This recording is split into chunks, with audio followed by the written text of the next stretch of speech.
जय हिंद बच्चों, कैसे हैं आप सब। आज हम लेकर आए हैं केमिकल काइनेटिक्स का लेक्चर नंबर 3। इस लेक्चर के अंदर हम बात करेंगे रेट ऑफ रिएक्शन की। तो जैसा कि पिछले लेक्चर में हमने ये देखा कि रेट ऑफ रिएक्शन जो है वो कॉन्सेंट्रेशन ऑफ रिएक्टेंट पे डिपेंड करता है, और रेट ऑफ रिएक्शन उस रिएक्टेंट के कॉन्सेंट्रेशन के चेंज होने से बढ़ भी सकता है, कम भी हो सकता है, चेंज नहीं भी हो सकता है। तो क्या आखिर ये माजरा है, किस तरीके से ये सब अफेक्ट करते हैं। तो इस पर्टिकुलर लेक्चर के अंदर हम इन सारी चीजों को बहुत डिटेल में समझेंगे। बहुत सारे हम यहाँ क्वेश्चन सॉल्व करेंगे, थोड़ा सा मैथमेटिकल पार्ट भी हम यहाँ सॉल्व करेंगे, क्वेश्चन न्यूमेरिकल सॉल्व करेंगे। तो मेरा नाम है निखिल दुबे और आप देख रहे हैं सी फॉर केमिस्ट्री। तो कॉपी और पेन निकालिए और अपने खुद के नोट्स बनाइए। तो स्टार्ट करते हैं केमिकल काइनेटिक्स लेक्चर नंबर 3। इस पूरे कॉन्सेप्ट को समझने के लिए जो हमें समझना पड़ेगा वो समझना पड़ेगा रेट लॉ को, कि ये रेट लॉ बेसिकली है क्या। देखा ये गया कि टेम्परेचर और कॉन्सेंट्रेशन ये दो ऐसे टर्म हैं जिनकी हेल्प से रेट ऑफ रिएक्शन को चेंज किया जा सकता है और रेट ऑफ रिएक्शन पे ये काफी असर डालते हैं। तो इन सबको समझाने के लिए कि किस तरीके से rate of chemical reaction change होता है with respect to temperature, with respect to concentration, तो कॉन्सेंट्रेशन के टर्म्स में रेट ऑफ रिएक्शन को समझाने के लिए जो लॉ लाया गया उसको नाम दिया गया रेट लॉ। कहा गया कि the rate of chemical reaction at a given temperature, मतलब क्या करना पड़ेगा, हमें टेम्परेचर को कांस्टेंट रखना पड़ेगा, क्योंकि दोनों वेरिएबल एक साथ नहीं हो सकते। तो अगर हम कॉन्सेंट्रेशन के टर्म्स में रेट ऑफ रिएक्शन समझ रहे हैं तो टेम्परेचर को क्या रखना पड़ेगा, कांस्टेंट रखना पड़ेगा। May depend on the concentration of one और more reactants and products. Rate of reaction जो है वो concentration of reactant as well as the concentration of product पे डिपेंड करता है। The representation of rate of reaction in terms of concentration of the reactants is known as rate law। तो rate law जो है वो किसके respect में हो गया बच्चों, कॉन्सेंट्रेशन ऑफ रिएक्टेंट्स। कि अगर हमें कॉन्सेंट्रेशन ऑफ रिएक्टेंट्स के टर्म्स में रेट लॉ एक्सप्लेन करना है, हमें रेट ऑफ रिएक्शन निकालना है, तो उस पर्टिकुलर लॉ को क्या नाम दिया गया, rate law. It is also called as rate equation और rate expression। इसे rate equation या rate expression भी कहा जाता है। Rate law basically है क्या, तो rate law is the expression in which the reaction rate is given in terms of molar concentration of reactants with each term raised to some power। बोला कि जो भी केमिकल रिएक्शन है उस chemical reaction के अंदर जो रेट ऑफ रिएक्शन है वो रेट ऑफ रिएक्शन रिएक्टेंट के कॉन्सेंट्रेशन के मल्टीप्लिकेशन के बराबर होता है। और ये जितने भी रिएक्टेंट के कॉन्सेंट्रेशन है इन सब का कुछ पावर होगा। ये जो पावर रिएक्टेंट के कॉन्सेंट्रेशन का होगा ये स्टोइकियोमेट्रिक कोफिशिएंट के इक्वल हो भी सकता है और स्टोइकियोमेट्रिक कोफिशिएंट के इक्वल नहीं भी हो सकता है। तो यही चीज यहाँ पे लिखी है कि which may or may not be same as the stoichiometric coefficient of the reacting species. तो क्या है, जरा थोड़ा सा इसको मैथमेटिकली अगर हम समझें कि consider a reaction A plus B convert into C plus D, तो what will be the rate of reaction for this. तो इसके लिए जो रेट ऑफ रिएक्शन होगा बच्चों, rate of reaction equals to, it will be proportional to the concentration of A multiplied with concentration of B having some power X and Y। ये जो power हमने यहाँ लगाई है X और Y, ये इनके स्टोइकियोमेट्रिक कोफिशिएंट A और B के बराबर हो भी सकती है और नहीं भी हो सकती है। तो रेट ऑफ रिएक्शन जो है it will be minus dr by dt change in concentration of reactant with respect to time। When proportionality opens there is a constant comes, तो यहाँ पे एक कांस्टेंट आता है K जिसे कहा जाता है rate constant, concentration of A की पावर एक्स और बी की पावर वाई। तो क्या बन गया rate of reaction? Change in concentration of reactant with respect to time minus dr by dt will be equals to the k concentration of a की power x and concentration of b की power y, जहां पे concentration of a and concentration of b क्या है बच्चों? It is the reactant concentration. It is the concentration of reactant. तो rate law ने क्या कहा कि जो भी आपके केमिकल रिएक्शन में रेट ऑफ रिएक्शन है इन टर्म्स ऑफ, अगर हम उसको रिएक्टेंट के टर्म्स में एक्सप्लेन करें तो it will be the multiplication of the concentration of reactant having some power x and y. This x and y may or may not be equal to the A and B. X and Y may or may not be equal to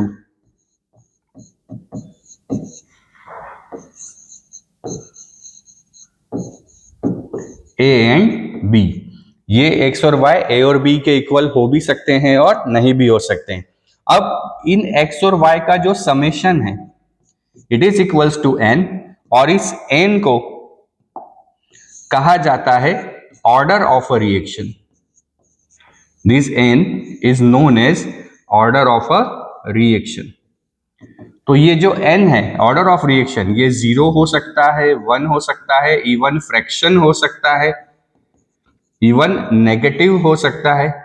तो order of reaction may be 0, may be 1, may be 2, may be fraction, may be negative, any number may be the order of a reaction. ठीक है, तो ये है आपका rate law. फिर से अब रेट लॉ को एक बार रीड कर ले कि rate law is the expression in which reaction rate is given in terms of molar concentration of reactants with each term raised to some power which may or may not be same as the stoichiometric coefficient of the reacting species. It is represented in terms of a molar concentration of reactant, और ये molar concentration of reactant जो है they are having a some power, और ये powers stoichiometric coefficient के बराबर हो भी सकता है और नहीं भी हो सकता है. नोट कीजिए इसे.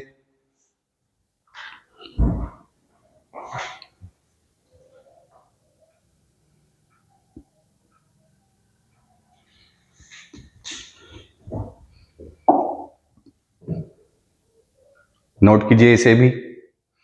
और ऑर्डर ऑफ रिएक्शन क्या होता है? इन पावर्स का जो सम है it is known as the order of reaction.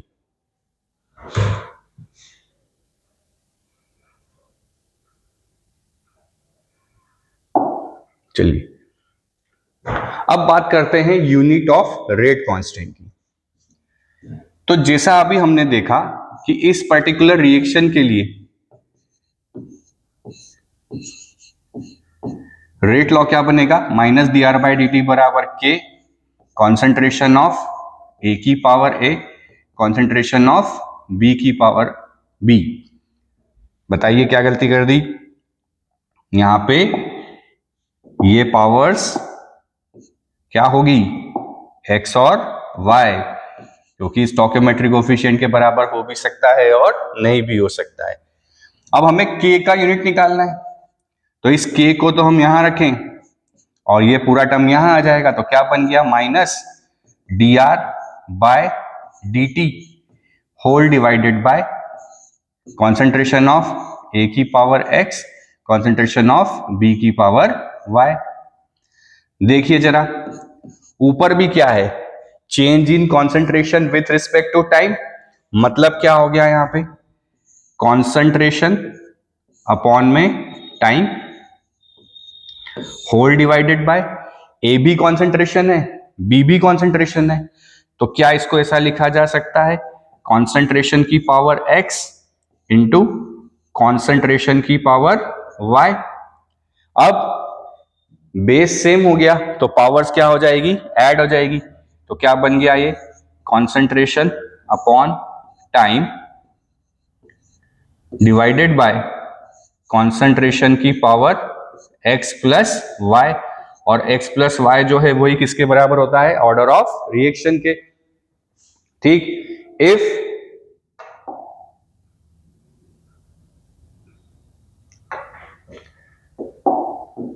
If हमारे पास है जीरो ऑर्डर, n बराबर 0, तो क्या बन जाएगा? कॉन्सेंट्रेशन का यूनिट क्या होता है? मोल पर लीटर। नीचे क्या है? टाइम, तो टाइम का unit second, whole divided by किसी का भी पावर 0 कितना होता है? 1। तो ये पूरा टर्म क्या हो गया? यहाँ पे 1 हो गया, तो यहाँ पे आ गया 1। तो क्या बच गया? मोल लीटर इनवर्स सेकेंड इनवर्स। तो जीरो ऑर्डर का क्या यहाँ पे यूनिट आ गया? मोल लीटर इनवर्स सेकेंड इनवर्स। अब अगर यहां पे फर्स्ट ऑर्डर हो जाता तो क्या बनता? ऊपर तो यही चलेगा, मोल पर लीटर पर सेकेंड कंप्लीट डिवाइडेड बाय नीचे एक पावर क्या आ जाएगी? कॉन्सेंट्रेशन का पावर 1, क्योंकि अब फर्स्ट ऑर्डर तो एन का वैल्यू क्या हो गया? 1। तो कॉन्सेंट्रेशन का यूनिट क्या हो जाएगा? मोल पर लीटर। तो मोल पर लीटर से मोल पर लीटर कैंसिल, तो क्या बचा? 1/सेकेंड। इसका मतलब के का यूनिट फर्स्ट ऑर्डर के लिए कितना हो गया? Second inverse. ठीक है, समझ पा रहे हैं? If n is two second order अगर हो जाए तो what will be the unit? के बराबर मोल पर लीटर पर सेकेंड डिवाइडेड बाय क्या हो जाएगा? कॉन्सेंट्रेशन की पावर 2, क्योंकि अब ऑर्डर कैसा है? 2 है, तो कॉन्सेंट्रेशन की पावर 2 मतलब क्या बन जाएगा? मोल पर लीटर की पावर 2। तो एक 2 से ये कैंसिल हो गया, तो क्या बच गया? 1/सेकेंड इंटू 1/मोल पर लीटर। तो अब देखो बच्चों, लीटर तो ऊपर चला जाएगा, मोल ऊपर गया तो क्या बचा? मोल इनवर्स, और सेकंड ऊपर गया तो क्या बचा? Second inverse. तो n बराबर 2 के लिए यूनिट क्या हो गई? Mole inverse litre second inverse. ठीक है, आया समझ में? नोट कीजिए इसे।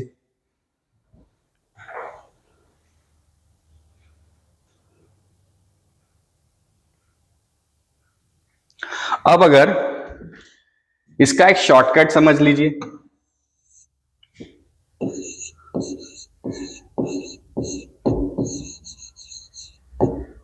शॉर्टकट टू फाइंड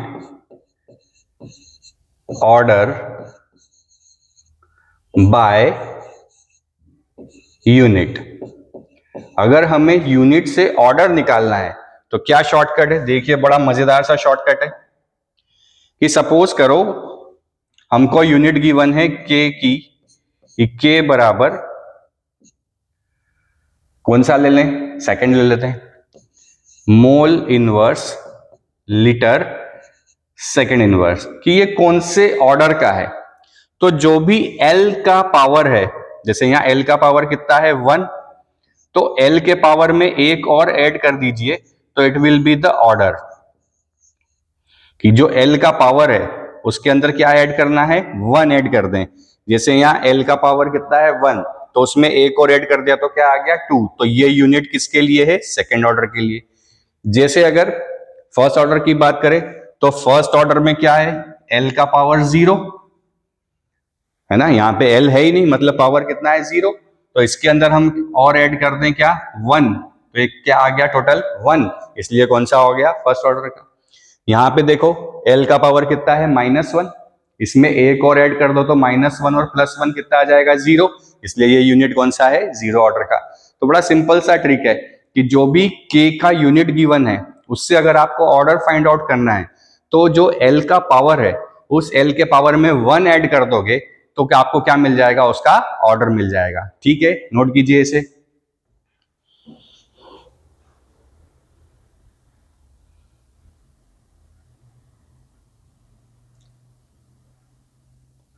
बढ़े आगे।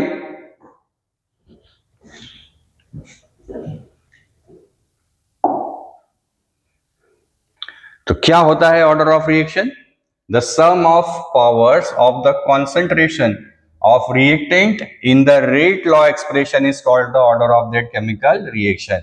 कि जो भी हमने रेट लॉ लिखा है उस रेट लॉ में जो रिएक्टेंट कॉन्सेंट्रेशन का पावर है उनको जब हम ऐड कर दें तो वो पावर्स का एडिशन ही क्या कहलाता है? ऑर्डर ऑफ अ रिएक्शन कहलाता है है ना। जैसे यहाँ पे कि पावर क्या है, a का पावर है x, b का पावर y, तो क्या हो जाएगा x प्लस वाई बराबर ऑर्डर, और इसे ही किसके थ्रू रिप्रेजेंट किया जाता है, n के थ्रू, कि x and y indicate how sensitive the rate is to the change in concentration of A and B. Sum of these exponents x plus y equals to n gives the overall order of a reaction, where x and y represent the order with respect to reactants A and B respectively. देखिए क्या मतलब हुआ, जैसे a का power x लिखा है, इसका मतलब a कौन से ऑर्डर का हुआ बच्चों, x ऑर्डर का। b का पावर y लिखा है, तो b कौन से ऑर्डर का हो गया, y ऑर्डर का। जैसे इसको मैं ऐसा लिखता कि रेट बराबर k a की पावर 1 एंड b की पावर 2, तो a इस रेट में विथ रिस्पेक्ट टू कौन से ऑर्डर का है, फर्स्ट ऑर्डर का है, b कौन से ऑर्डर का है, सेकंड ऑर्डर का है। पर जो ओवरऑल केमिकल रिएक्शन है, उस ओवरऑल केमिकल रिएक्शन में अगर इन दोनों का सम कर दे तो कितना आएगा, 3, तो ओवरऑल ऑर्डर कितना है, 3, बट a का ऑर्डर क्या है, 1, b का ऑर्डर क्या है, 2। अब दूसरी बात ये कि जो ऑर्डर है ना बच्चों, ये पूरा का पूरा एक्सपेरिमेंटल क्वांटिटी है, ये हम किसी केमिकल रिएक्शन को देख के नहीं बता सकते कि इस पर्टिकुलर केमिकल रिएक्शन में ये ऑर्डर होगा। तो ऑर्डर जो निकाला जाता है वो पूरी तरीके से कैसा निकाला जाता है, एक्सपेरिमेंटल क्वांटिटी है, इसको एक्सपेरिमेंट से ही कैलकुलेट किया जाता है। तो order can be 0, 1, 2, 3 and even a fraction, साथ ही ऑर्डर नेगेटिव भी हो सकता है। ठीक है, नोट कीजिए इतना।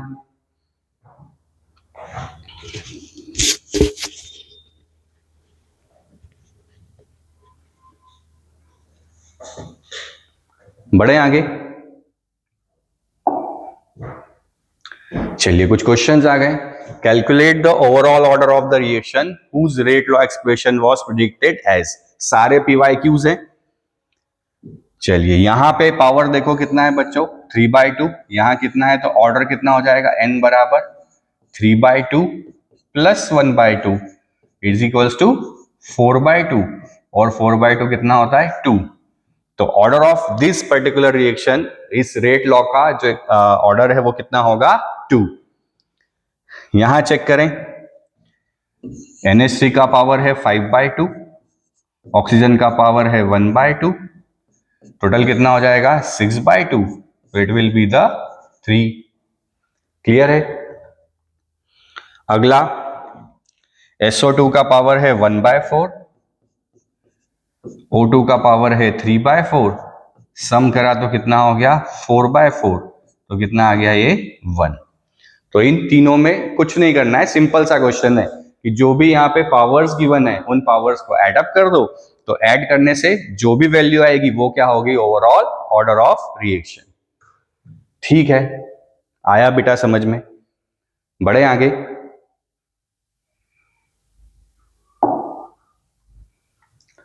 क्वेश्चन है a reaction is first order with respect to reactant A, ठीक है, as well as with respect to reactant B. अच्छा, मतलब ए के रिस्पेक्ट में भी फर्स्ट ऑर्डर है और बी के रिस्पेक्ट में भी फर्स्ट ऑर्डर है, ठीक है। गिव द रेट लॉ, तो चलिए बच्चों क्या बनेगा rate law, rate minus dr/dt will be equals to k, reactant कौन कौन से हैं, ए और बी, तो क्या हो जाएगा, कॉन्सेंट्रेशन ऑफ ए और कॉन्सेंट्रेशन ऑफ बी। अब दोनों ही फर्स्ट ऑर्डर हैं तो दोनों का पावर कितना हो जाएगा, 1। ठीक है, बस इतना सही था। रेट लॉ हमने बना दिया कि रेट बराबर क्या हो गया, माइनस dr/dt बराबर के, ए की पावर 1 और बी की पावर 1।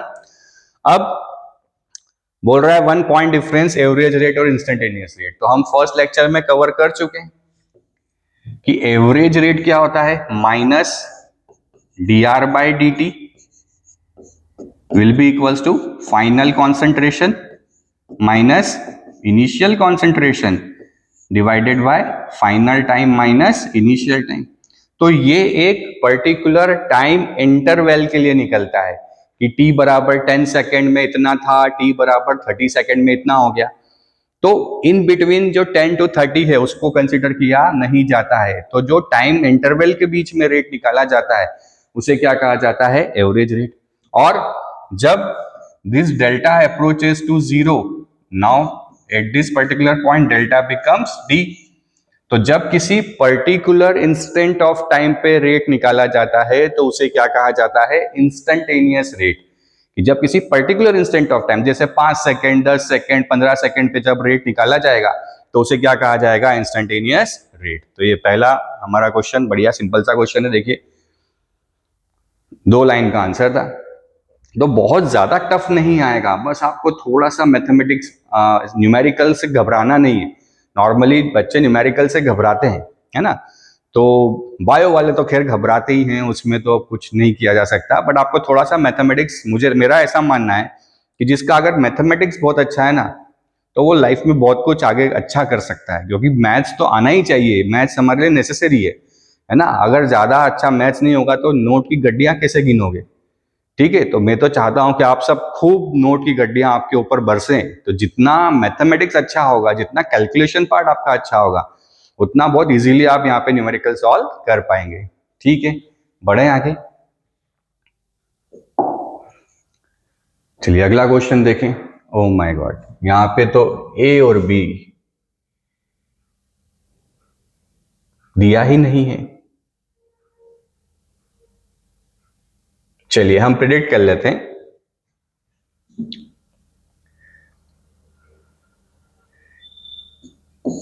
इट विल बी के ए और b की पावर 2 कि for a reaction a plus b convert into p, the rate is given by rate equals to k a की पावर 1 और b की power 2। a with respect to 1 order, first order है, और b का जो rate है वो क्या है?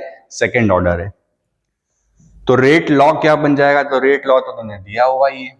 तो चलिए हम लिखते हैं, क्या बनेगा कि rate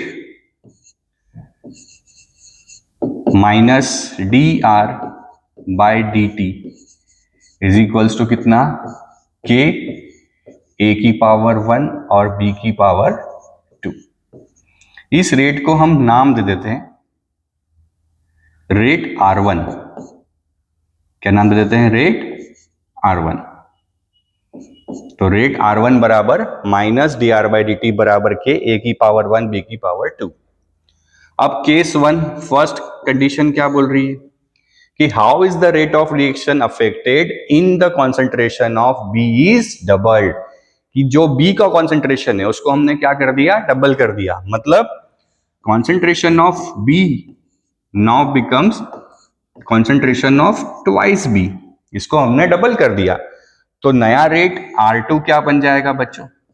it will be minus D R by D T is equals to K A की पावर 1 और बी की पावर 2। पर अब b क्या है? यहाँ पे 2b है। तो देखिए यहां तो कोफिशिएंट 1 है, पर 2 का स्क्वायर कितना हो जाएगा? 4। तो कितना बन गया ये? 4 के ए की पावर 1 और b की पावर 2। इस पूरे को क्या हम R1 लिख सकते हैं? ठीक है, तो R2 will be equals to क्या हो गया? 4 टाइम्स ऑफ R1। कि अगर B का कॉन्सेंट्रेशन डबल करेंगे तो B का कॉन्सेंट्रेशन डबल करने पे क्या होगा? ओवरऑल जो रेट है वो क्या हो जाएगा? 4 टाइम्स हो जाएगा। देखिए मैंने आपसे स्टार्टिंग में कहा था कि रेट लॉ में कॉन्सेंट्रेशन ऑफ रिएक्टेंट से क्या फर्क पड़ता है। तो जैसे ही कॉन्सेंट्रेशन ऑफ रिएक्टेंट हमने यहाँ पे डबल करा तो डबल करने पे नया रेट क्या हो गया? 4 टाइम्स हो गया। मतलब पुराने का वो 4 टाइम्स इंक्रीज हो गया है। अब 4 टाइम तेजी से रिएक्शन होने लगेगा। ठीक है, तो ये केस 1।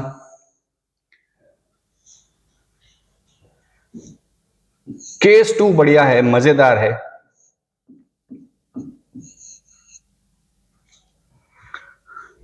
कि what is the overall order of reaction if A is present in large axis। इसको समझिएगा। तो रेट बराबर क्या हो गया? K ए की पावर 1 और बी की पावर 2। अब अगर ए लार्ज एक्सिस में है ना, बहुत सारा ए हमारे पास है। नॉर्मली क्या होता है बच्चों कि जैसे जैसे केमिकल रिएक्शन होता है वैसे वैसे रिएक्टेंट का कॉन्सेंट्रेशन कम होता जाता है और प्रोडक्ट का कॉन्सेंट्रेशन बढ़ता जाता है।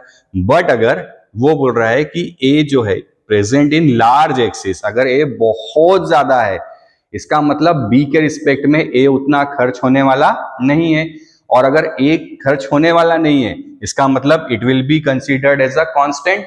तो ये दोनों मिलके एक नया कांस्टेंट बना लेंगे जिसको हम बोल देंगे के डैश, और रिएक्शन सिर्फ किस पे डिपेंड होने लगेगी, बी पे। तो अब बी का पावर कितना है, 2, इसलिए ओवरऑल ऑर्डर क्या हो गया बच्चों यहाँ पे 2।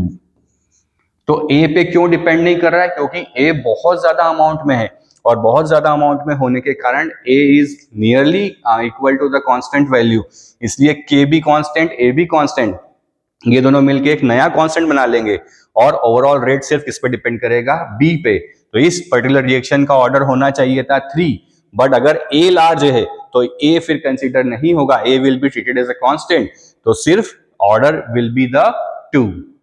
ठीक है, नोट कीजिए इसे।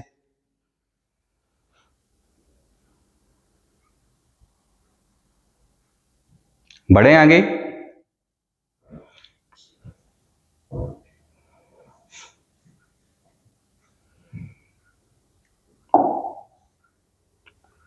अगला, reaction is second order in A and first order in B. तो चलिए रेट क्या बन जाएगा, पहले क्वेश्चन का सॉल्यूशन करें। Write the differential rate law. तो rate minus D R by D T will be equals to K. A second order, तो ए की पावर क्या हो गई बच्चों 2, बी फर्स्ट ऑर्डर तो क्या हो गया पावर 1। इस रेट को नाम दे दें हम क्या, R1, और equation number 1। How is the rate affected on increasing the concentration of A 3 times. Second, क्या हो रहा है, ए को हमने क्या कर दिया बच्चों, थ्राइज ए कर दिया, मतलब कॉन्सेंट्रेशन 3 टाइम बढ़ गया। तो अब नया rate R2 will be what, minus D R by D T is equals to के।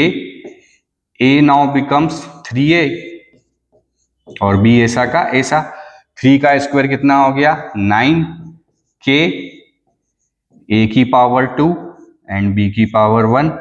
इस पूरे को क्या लिखा जा सकता है, रेट R1। तो जो नया रेट है वो पुराने वाले का कितना हो गया बेटा, 9 टाइम्स हो गया। मतलब रेट 9 टाइम्स जो है वो इंक्रीज हो जाएगा, कि अगर ए को हमने थ्राइस किया तो ओवरऑल जो रेट है वो क्या होगा, 9 टाइम इंक्रीज हो जाएगा। थर्ड पार्ट क्या है, how is the rate affected when the concentration of both A and B are double. कि जब ए और बी दोनों को डबल कर दें तो नया रेट मान लें, इसको नाम दे देते हैं R3। तो R3 बराबर minus D R by D T बराबर के। ए को भी डबल कर दिया है और बी को भी क्या कर दिया है, डबल कर दिया है। अब ए का पावर था 2 और बी का पावर था 1, तो 2 का स्क्वायर कितना 4, तो यहां से तो क्या बाहर आ जाएगा, 4 बाहर आ जाएगा।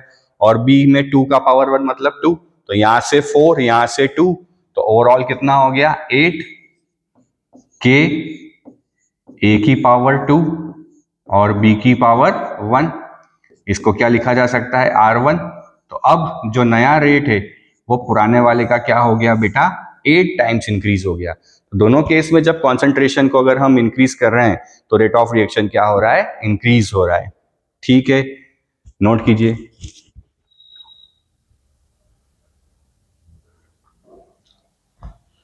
नेक्स्ट क्वेश्चन देखते हैं।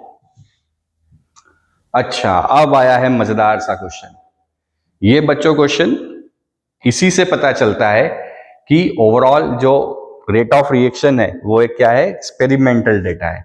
ठीक है, जैसे हमें क्वेश्चन गिवन है the following data were obtained for the reaction A+2B convert into C।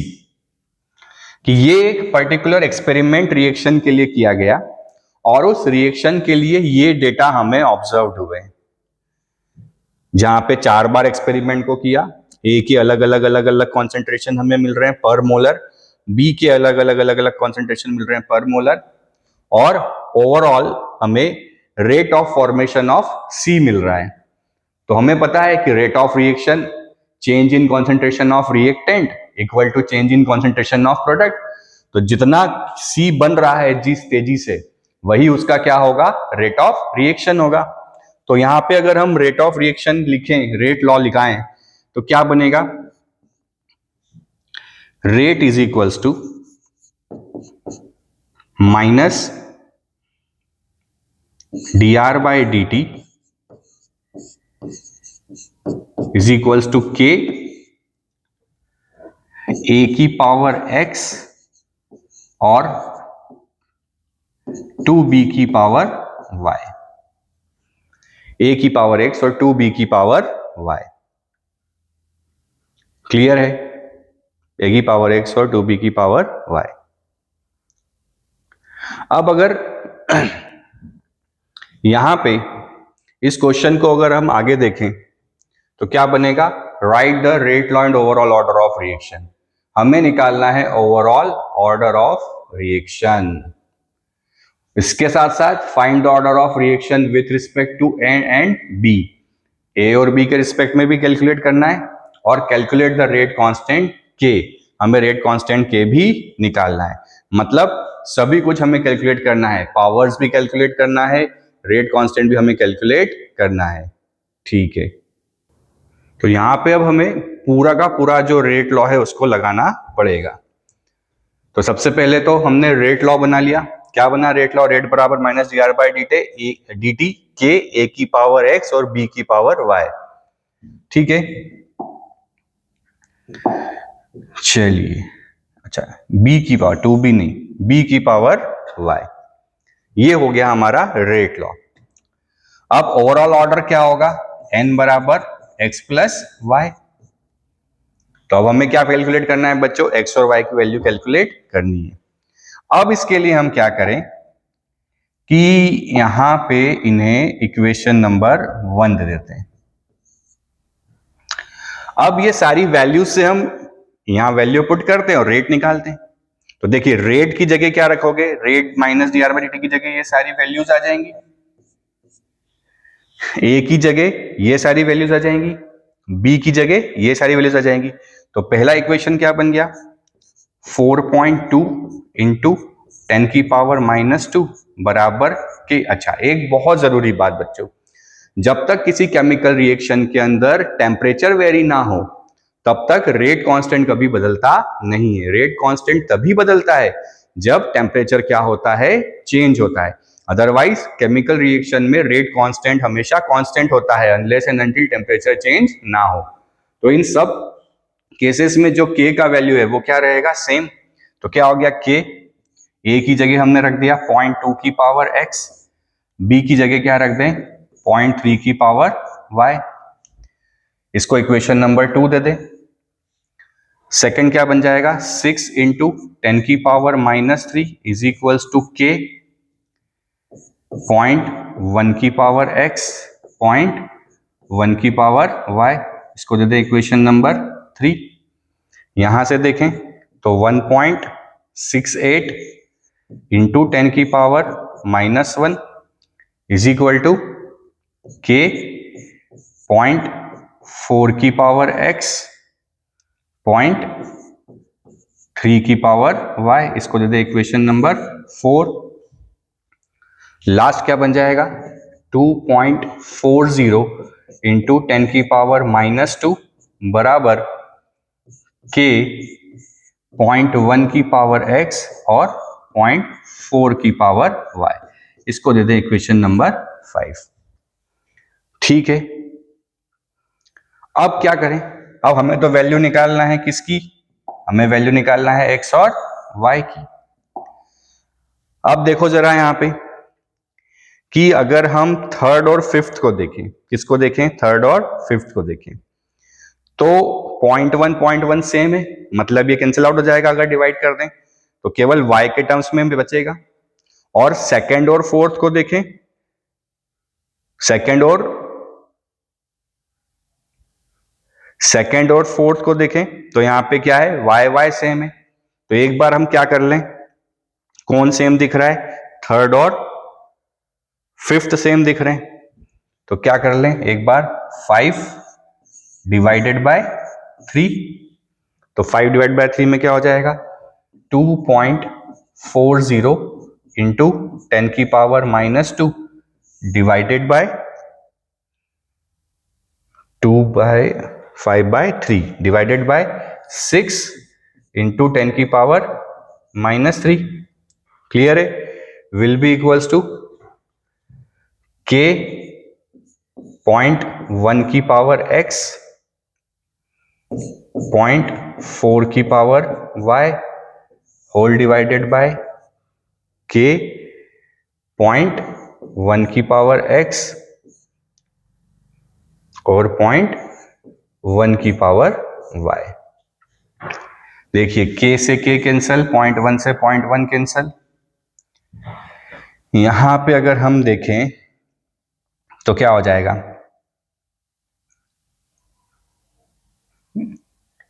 यहां से अगर इसको हटाएं तो नीचे आ जाएगा 100, या इसको 2.4 ही ले लेते हैं, सबसे बढ़िया काम हो जाएगा। नीचे आ जाएगा 10, इसको हटा देते हैं, डेसिमल हटा सकते हैं, तो ये भी कितना बन गया, 10⁻⁻2 से 10⁻⁻2 कैंसिल, 6 से 24 कैंसिल, तो कितना आ गया 4 बराबर, इसको ऐसे लिख लें 0.4 डिवाइडेड बाय 0.1 y, तो ये से ये निपट गया, तो क्या बचा 4 बराबर 4 y, तो 4 की पावर यहाँ 1 लिखा जा सकता है। हम कंपेयर कर लें तो y की वैल्यू क्या आ गई बच्चों, यहाँ पे 1, तो y कितना आ गया, 1 आ गया। क्लियर है, तो इस पर्टिकुलर डेसिमल को हमने हटा दिया, इसको हटा ही देते हैं। तो यहां से डेसिमल हटाया तो नीचे 10 आया, 10⁻³ और 10 कितना हो जाएगा, 10⁻², -2 से -2 कैंसिल, तो ये 6 4 जा 24। ठीक है, तो y का वैल्यू हमें यहाँ पे मिल गया कितना, 1। अब हमें निकालना है क्या है, x। क्वेश्चन बड़ा हो गया है थोड़ा सा।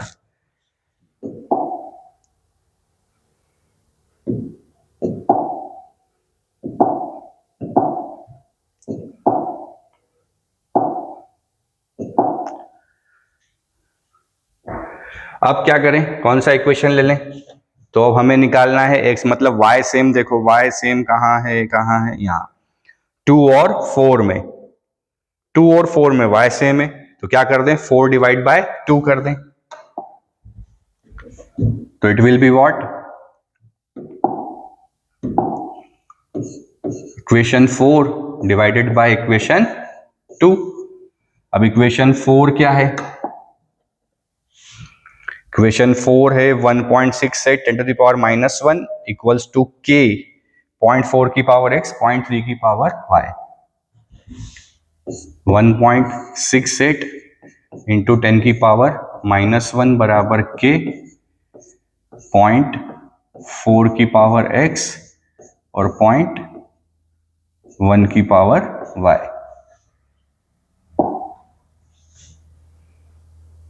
0.3 की पावर y,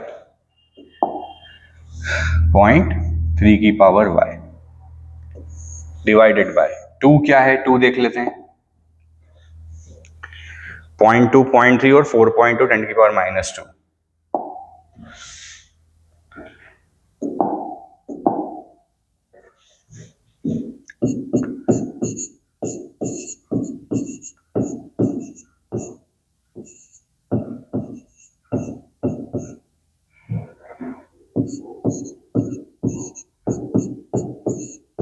एक बार चेक कर लें,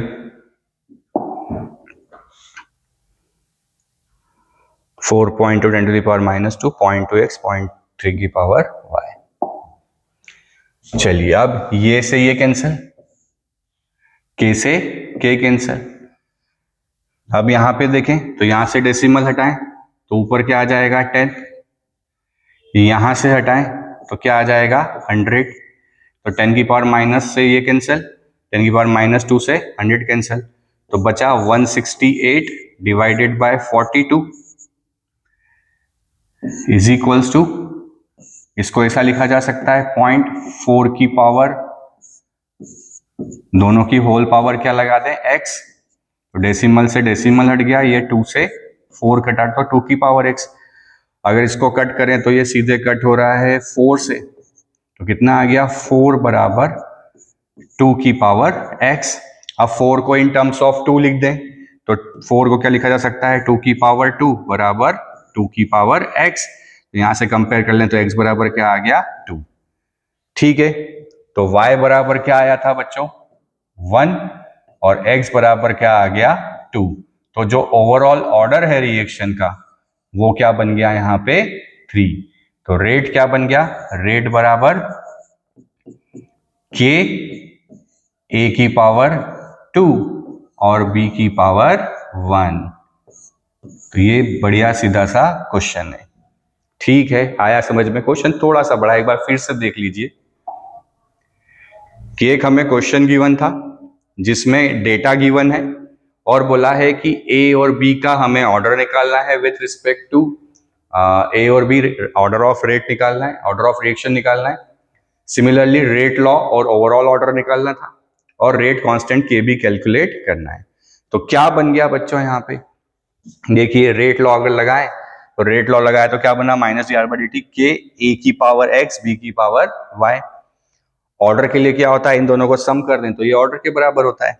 फिर हमने इन सारी वैल्यूज को पुट करके इक्वेशंस बना ली, जहां से जो डिविजिबल था उसको हमने डिवाइड कर दिया। अब हमें क्या निकालना है, रेट कांस्टेंट के निकालना है। ठीक है, तो किसी भी एक इक्वेशन को हम रख लें,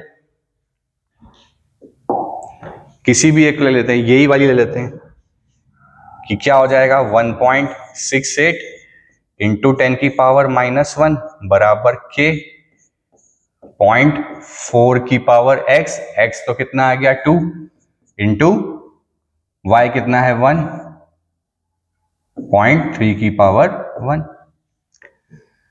तो क्या बन जाएगा k बराबर 1.68 इंटू 10 की पावर -1 डिवाइडेड बाय 4 का स्क्वायर 16, तो 0.16 और इंटू 0.3।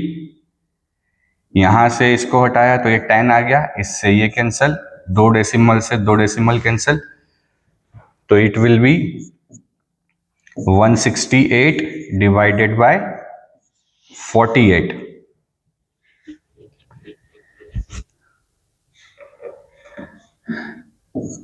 सिक्सटीन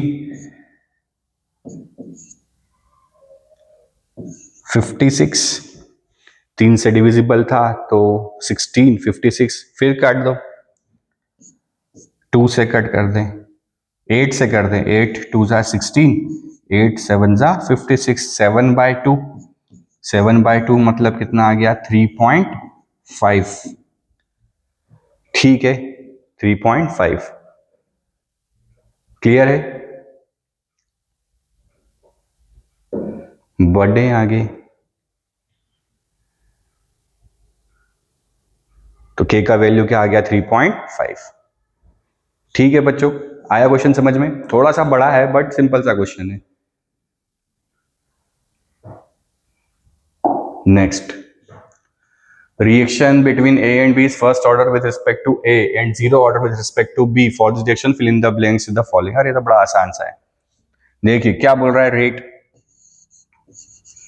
कि रेट बराबर -dr/dt बराबर क्या हो जाएगा के A and B is first order with respect to A and zero order with respect to B। तो A is first order to A and zero order with respect to B। किसी का भाई power 0 मतलब 1, तो K बराबर क्या आ गया A की पावर 1। ठीक है, रेट बराबर K A की पावर 1।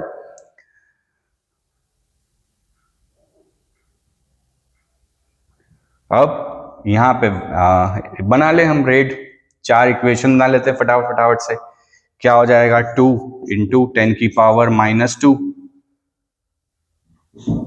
बराबर k 0.1, equation number 1।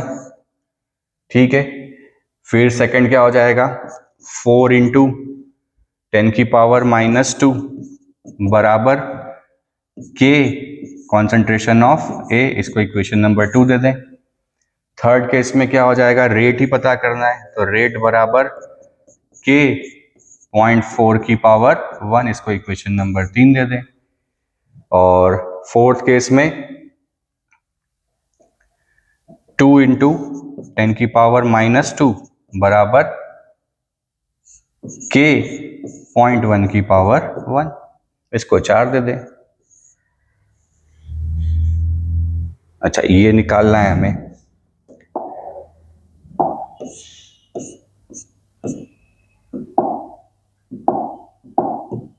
Concentration of A की पावर 1। चलिए एक बार क्या कर दें, 4 डिवाइड बाय 1 कर दें। 4 डिवाइड बाय 1 करा तो क्या बन जाएगा, 2 इंटू 10 की पावर -2 डिवाइडेड बाय 2 इंटू 10 की पावर -2 बराबर k a बराबर k 0.1। ये से ये कैंसल, ये से ये कैंसल, तो a बराबर क्या आ गया, 0.1। तो कॉन्सेंट्रेशन ऑफ ए पता चल गया 0.1। क्लियर है।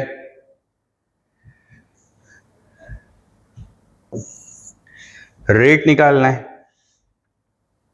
इन दोनों को ले ले, 3 डिवाइडेड बाय 1, तो क्या हो जाएगा, रेट डिवाइडेड बाय 2 इंटू 10 की पावर -2 बराबर k 0.4 डिवाइडेड बाय k 0.1।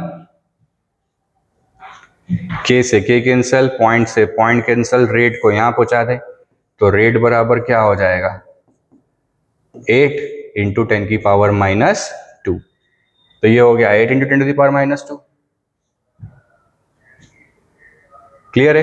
अब देखो यहाँ पे हम सीधे समझ सकते हैं कि ये 4 टाइम्स हो गया, 0.1 को 4 टाइम्स कर दिया 0.4, तो रेट भी क्या हो जाएगी, 4 टाइम्स हो जाएगी, तो 2 4 जा 8। अब अगर रेट सेम है तो कॉन्सेंट्रेशन भी क्या होगा, सेम होगा। यहाँ पे देखो इसको डबल किया है तो ये भी क्या हो जाएगा, डबल हो जाएगा, तो यहाँ वैल्यू क्या आ जाएगी, 0.2 आ जाएगी। क्लियर है। तो ऐसे भी हम इसको सॉल्व कर सकते हैं। बढ़े आगे, ठीक है। नेक्स्ट आता है मॉलिक्युलरिटी ऑफ अ रिएक्शन। मॉलिक्युलरिटी देखो बच्चों, नाम में क्या है, मॉलिक्युलरिटी, मॉलिक्यूल, इसका मतलब किसी भी केमिकल रिएक्शन के अंदर कितने नंबर ऑफ स्पीशीज जो हैं वो पार्टिसिपेट कर रहे हैं केमिकल रिएक्शन में, उसे ही क्या कहा जाता है, मॉलिक्युलरिटी कहा जाता है।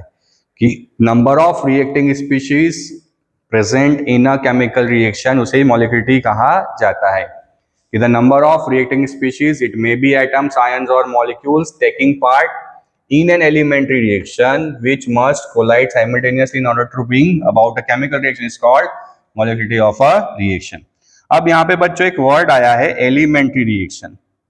तो सबसे पहले हमें यहाँ सीखना पड़ेगा कि what is elementary and what is complex reaction. कि एलिमेंट्री और कॉम्प्लेक्स रिएक्शन क्या होता है। एलिमेंट्री रिएक्शन का मतलब होता है वो केमिकल रिएक्शन जो सिंगल स्टेप में कंप्लीट होती है, सिंगल स्टेज में कंप्लीट हो जाती है। जैसे याद कीजिए SN2 रिएक्शन जिसमें कोई इंटरमीडिएट नहीं बनता, तो वो chemical reaction which completes in a single stage is known as the elementary reaction, है ना, जैसे SN2 रिएक्शन। बट वो केमिकल रिएक्शन जिसमें इंटरमीडिएट्स बनते हैं वो सेवरल स्टेजेस में कंप्लीट होती है, उसे क्या कहा जाता है, कॉम्प्लेक्स रिएक्शन। तो एलिमेंट्री रिएक्शन का मतलब होता है सिंगल स्टेज रिएक्शन, और कॉम्प्लेक्स रिएक्शन का मतलब होता है बहुत सारे एलिमेंट्री रिएक्शंस का कॉम्बिनेशन। तो कॉम्प्लेक्स रिएक्शन बहुत सारे एलिमेंट्री रिएक्शन से मिलकर बनती है, अलग अलग स्टेजेस अलग अलग स्टेप्स में होती है। But elementary reaction single step में होती है। तो किसी भी सिंगल स्टेप केमिकल रिएक्शन के अंदर जितने number of reacting species participate करते हैं उसे क्या कहा जाता है, मॉलिक्युलरिटी कहा जाता है। तो यही यहाँ पे लिखा हुआ है, यूनिमोलरिटी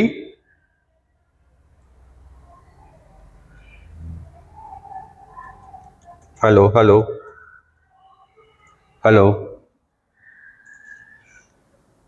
the number of reacting species, atoms हो सकते हैं, आयंस हो सकते हैं, मॉलिक्यूल्स हो सकते हैं, taking part in an elementary reaction.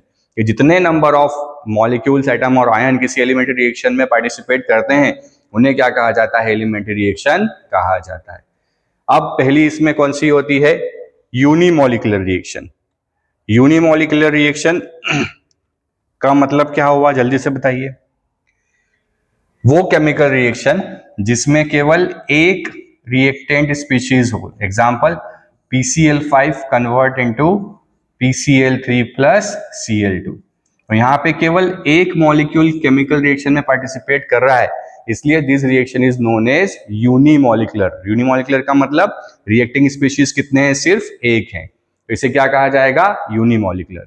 Second हो गया बायमोलिकुलर। बाय का मतलब क्या हो गया बच्चों, दो, example 2HI convert into H2 plus I2। तो यूनिमोलिकुलर का मतलब क्या हुआ, जिसमें रिएक्टिंग स्पीशीज कितने हैं, केवल एक है, पर बायमोलिकुलर में रिएक्टिंग स्पीशीज कितने हो गए, दो हो गए। ठीक है। ट्राइमोलिकुलर का मतलब क्या होगा, जल्दी से बताइए।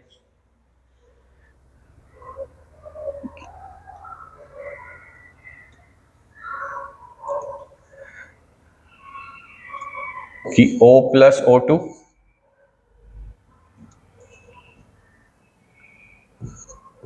कन्वर्ट इनटू O3, जिनमें ट्राई मॉलिक्यूल्स हो, या 2NO प्लस O2 क्या बनेगा, 2NO2, 2NO plus O2 convert into 2NO2। तो दो मॉलिक्यूल NO के, एक मॉलिक्यूल O2 का, तो इट विल बी द ट्राइमोलिकुलर। अब जरा इस रिएक्शन की मॉलिक्युलरिटी कैलकुलेट करो, तो निकालें, जिस मेथड से निकालते हैं, 6, 6, 3, 9 और ये 1, 10। तो टोटल मॉलिक्युलरिटी कितनी हो गई बच्चों, 10। जबकि ये आंसर गलत है।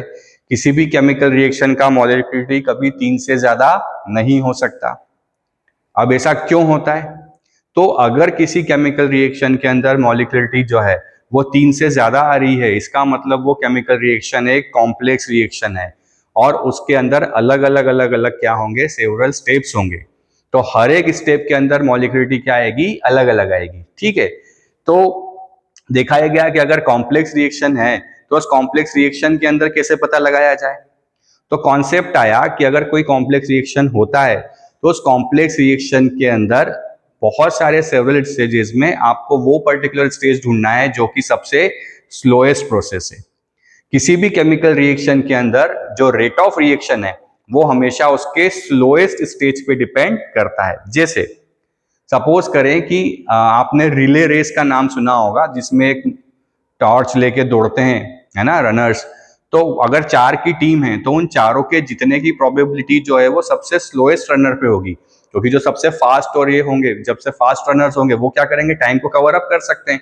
बट जो स्लोएस्ट रनर है वो कितनी तेजी से अपनी जो रेस है वो कंप्लीट कर रहा है, उस पर डिपेंड करेगा कि किस तरीके से केमिकल रिएक्शन आगे बढ़ेगा, वो रेस जीतेंगे। तो वैसे ही केमिकल रिएक्शन में भी अगर एक कोई केमिकल रिएक्शन सेवरल स्टेजेस में होती है तो उसमें सबसे स्लोएस्ट स्टेज क्या करता है, उसका डिटरमाइन करता है।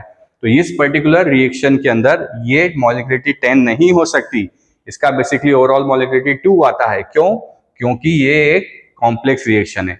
अब सर हमें कैसे सपना आएगा कि कॉम्प्लेक्स रिएक्शन कैसे बनानी है, तो आपको घबराना नहीं है, उसमें क्वेश्चंस आपको गिवन रहेगा, वहां पे मेंशन रहेगा कि ये सेवरल स्टेजेस हैं और ये वाला स्लोएस्ट स्टेप है, आप इससे कैलकुलेट करो। तो आपको उसके मैकेनिज्म में नहीं जाना है ना। तो इस पार्ट से हम केमिकल रिएक्शन के मैकेनिज्म के बारे में बात कर रहे हैं। हमने डे 1 कहा था फर्स्ट चैप्टर में कि केमिकल काइनेटिक्स हमें किन किन चीजों के बारे में बताता है, एक तो रेट ऑफ रिएक्शन बताता है, हमें बताएगा मैकेनिज्म ऑफ रिएक्शन बताएगा, है ना। तो ये रिएक्शन ऑफ मैकेनिज्म बताता है। तो क्या बोल रहा है, the probability that more than 3 molecules can collide and react simultaneously is very small, hence reaction with the molecularity 3 are very rare. 3 से ज्यादा होते नहीं है, बट 3 भी रेयर दिखता है, बट 3 से ज्यादा कभी मॉलिक्यूलिटी पॉसिबल नहीं है। ठीक है, बढ़े आगे।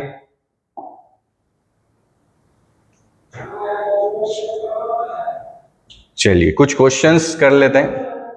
Right the order and molecularity of this reaction. Rate जो है इस पर्टिकुलर रिएक्शन का वो होता है के।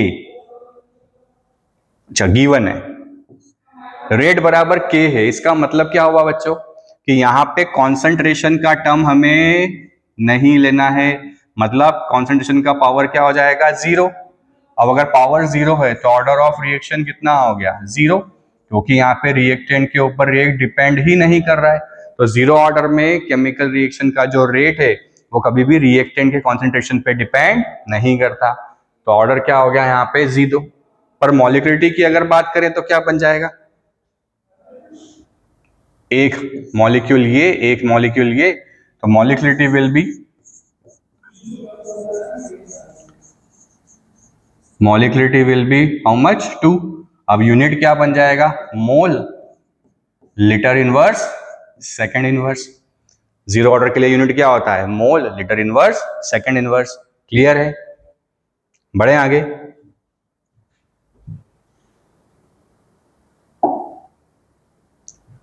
जैसे ये क्वेश्चन कि ये केमिकल रिएक्शन आपको गिवन है और इसका मैकेनिज्म आपको गिवन है और बताया है कि first one is the slowest stage. तो write rate law for the reaction. तो अगर किसी केमिकल रिएक्शन कोई कॉम्प्लेक्स रिएक्शन है तो उसका जो रेट होता है वो हमेशा उसके स्लोएस्ट स्टेज पे डिपेंड करता है। तो स्लोएस्ट स्टेज क्या है, ये वाला। तो रेट क्या बन जाएगा, rate will be equals to K concentration of H2O2 and concentration of I minus। तो रेट क्या बन गया, concentration of H2O2 और concentration of I minus। Write the overall order of reaction। तो ऑर्डर ऑफ रिएक्शन क्या हो जाएगा, इन दोनों को सम कर दें तो पावर कितना है, 1, तो ऑर्डर क्या बन गया, 2। Out of step 1 and 2 which one is a rate determining, तो स्टेप 1 इज रेट डिटरमाइनिंग। तो slowest step is rate determining,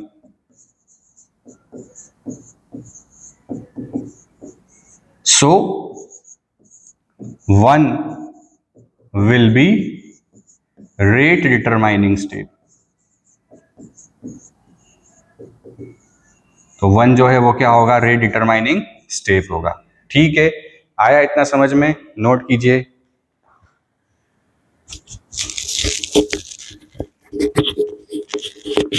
बढ़े आगे।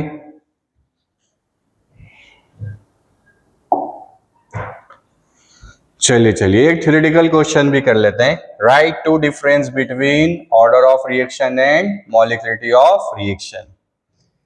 तो ऑर्डर ऑफ रिएक्शन क्या है, it is the sum of power raised on concentration terms in the rate expression. हम पढ़ ही चुके हैं कि जो भी कॉन्सेंट्रेशन का टर्म है उसकी पावर का सम क्या कहलाता है, ऑर्डर कहलाता है। Molecularity, number of molecule of reactants taking part in elementary step of reaction. किसी भी एलिमेंट्री रिएक्शन में जितने नंबर ऑफ मॉलिक्यूल पार्टिसिपेट कर रहे हैं वो क्या कहलाता है, मॉलिक्यूलिटी कहलाता है। Order of reaction is an experimental value derived from the rate expression. हमने इतने सारे क्वेश्चन किए, ये सिर्फ एक्सपेरिमेंट ही निकाला जा सकता है, रेट लॉ से ही कैलकुलेट किया जा सकता है। It is a theoretical concept. ये कैसा है, थ्योरेटिकल है, इसमें तो लिखना है कि इतने रिएक्शन हैं। Order of reaction can be 0, fractional और integer. Molecularity can neither be 0 nor fractional. कभी ऐसा नहीं होगा कि 0 मॉलिक्यूल रिएक्ट कर रहे हैं। अगर 0 मॉलिक्यूल रिएक्ट करेंगे तो प्रोडक्ट बनने वाला नहीं है। तो मॉलिक्यूलिटी नेवर बी 0, ना ही फ्रैक्शन होगा कि 2.5 मॉलिक्यूल रिएक्ट कर रहे हैं, 3.5 मॉलिक्यूल रिएक्ट कर रहे हैं, ऐसा होने वाला नहीं है। Order of reaction may have negative value, molecularity can never be negative. तो ऑर्डर ऑफ रिएक्शन नेगेटिव हो सकता है, मॉलिक्यूलिटी कभी नेगेटिव नहीं हो सकती। It is assign for overall reaction, ये ओवरऑल रिएक्शन के लिए असाइन होता है। बट यहाँ पे मॉलिक्युलरिटी हर एलिमेंट्री रिएक्शन में असाइन होता है। हर स्टेप में जैसे जैसे एलिमेंट्री स्टेज बदलता जाएगा वैसे वैसे उसका मॉलिक्युलरिटी भी जो है वो बदलता जाएगा। It depends upon pressure, temperature, concentration. It is independent of pressure and temperature. तो ये बड़ा सिंपल सा थ्योरेटिकल क्वेश्चन है। बढ़े आगे। अरे वाह, आपकी फेवरेट स्लाइड। तो ये था overall rate of reaction, elementary reaction, complex reaction और मॉलिक्युलरिटी के हमारा लेक्चर। यहाँ पे जो फर्स्ट पार्ट है वो खत्म होता है चैप्टर का। ठीक है, तो अगर ये वीडियो आपको अच्छा लगा हो तो इसको शेयर कीजिए, लाइक कीजिए, फॉलो कीजिए, सब्सक्राइब कीजिए। अच्छे से पढ़ते रहिए, अपना ध्यान रखिए और मुस्कुराते रहिए। Thank you.